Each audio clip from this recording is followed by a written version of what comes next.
திருப்பூர் மாவட்டம் பல்லடத்தில் ஏற்பட்டு வரும் அறிவிக்கப்படாத மின்வெட்டால் அரசு மருத்துவமனையில் செல்போன் வெளிச்சத்தில் மருத்துவம் பார்த்த அவலம் நிகழ்ந்துள்ளது.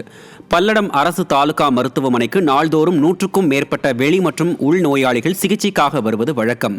இந்த நிலையில் சாலை விபத்தில் படுகாயமடைந்த முதியவர் ஒருவர் சிகிச்சைக்காக அரசு தாலுகா மருத்துவமனைக்கு அழைத்து வரப்பட்டார். அப்போது மின்வெட்டு ஏற்பட்டு மருத்துவமனை முழுவதும் இருளில் மூழ்கியிருந்ததால் முதியவருக்கு செல்போன் வெளிச்சத்தில் மருத்துவம் பார்க்கும் அவலம் ஏற்பட்டது. விடியா ஸ்டாலின் ஆட்சியில் தமிழகம் முழுவதும் நாள்தோறும் அறிவிக்கப்படாத மின்வெட்டு ஏற்பட்டு வருவதால் பொதுமக்கள் மற்றும் மருத்துவமனைகளில் சிகிச்சை பெற்று வரும் நோயாளிகள் கடும் இன்னலை சந்தித்து வரும் நிலையில் ஸ்டாலினும் மின்சாரத்துறை அமைச்சரும் கும்பகர்ண தூக்கத்தில் உள்ளதாக பொதுமக்கள் விமர்சித்துள்ளனர்.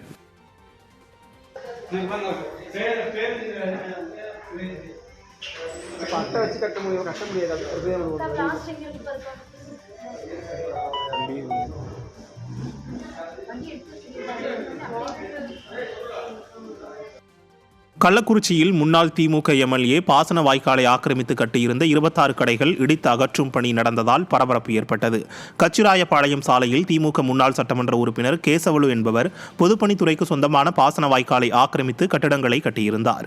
இதனை அகற்றும் பணிக்கு சென்னை உயர்நீதிமன்றத்தில் அவர் வழக்கு தொடர்ந்து இடைக்கால தடை பெற்ற நிலையில் சில தினங்களுக்கு முன்பு அந்த தடை ரத்தானது. இதையடுத்து திமுக முன்னாள் சட்டமன்ற உறுப்பினர் ஆக்கிரமித்து கட்டியிருந்த 26 கடைகளும் பொக்லைன் இயந்திரம் மூலமாக இடித்து அகற்றும் பணி நடைபெற்றது. ஆளும் கட்சி என்ற திமிரில் அரசு நிலங்களையும் பொதுமக்களின் இடங்களையும் திமுகவினர் ஆக்கிரமிப்பது அதிகரித்து வருவதாக விமர்சனங்கள் எழுந்துள்ளது.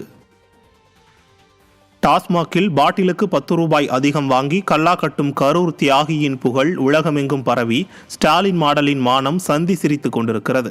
டாஸ்மாகில் நடக்கும் பகல் கொள்ளை குறித்து சட்டமன்றத்தில் எதிர்க்கட்சித் தலைவர் பேச அனுமதி கேட்டபோது ஸ்டாலின் அரசு அஞ்சி நடுங்கி அனுமதி மறுத்தது. ஸ்டாலின் அரசின் அச்சத்திற்கு காரணம் என்ன என்பதை தமிழக மக்கள் தெரிந்து கொள்ளும் வகையில் வெளிநாட்டவர் ஒருவர் வீடியோ வெளியிட்டுள்ளார். அதில் ஸ்டாலின் ஆட்சியில் டாஸ்மாகில் நிர்ணயிக்கப்பட்ட விலையை விட கூடுதல் விலைக்கு மதுபானம் விற்கப்படுவது தமிழக சுற்றி பார்க்க வந்த அந்த வெளிநாட்டு பயணியே அம்பலப்படுத்தியுள்ளார். தியாகியின் புகழ் உலக நாடுகளெங்கும் பரவி வருகிறதே என மக்கள் விமர்சித்து வருகின்றனர். MRP எவ்வளோ? MRP எவ்வளோ? MRP இது bar attached. Bar attached. MRP இல்லையா? Okay, what do you say? So it's like this is still not the lowest price that we can get.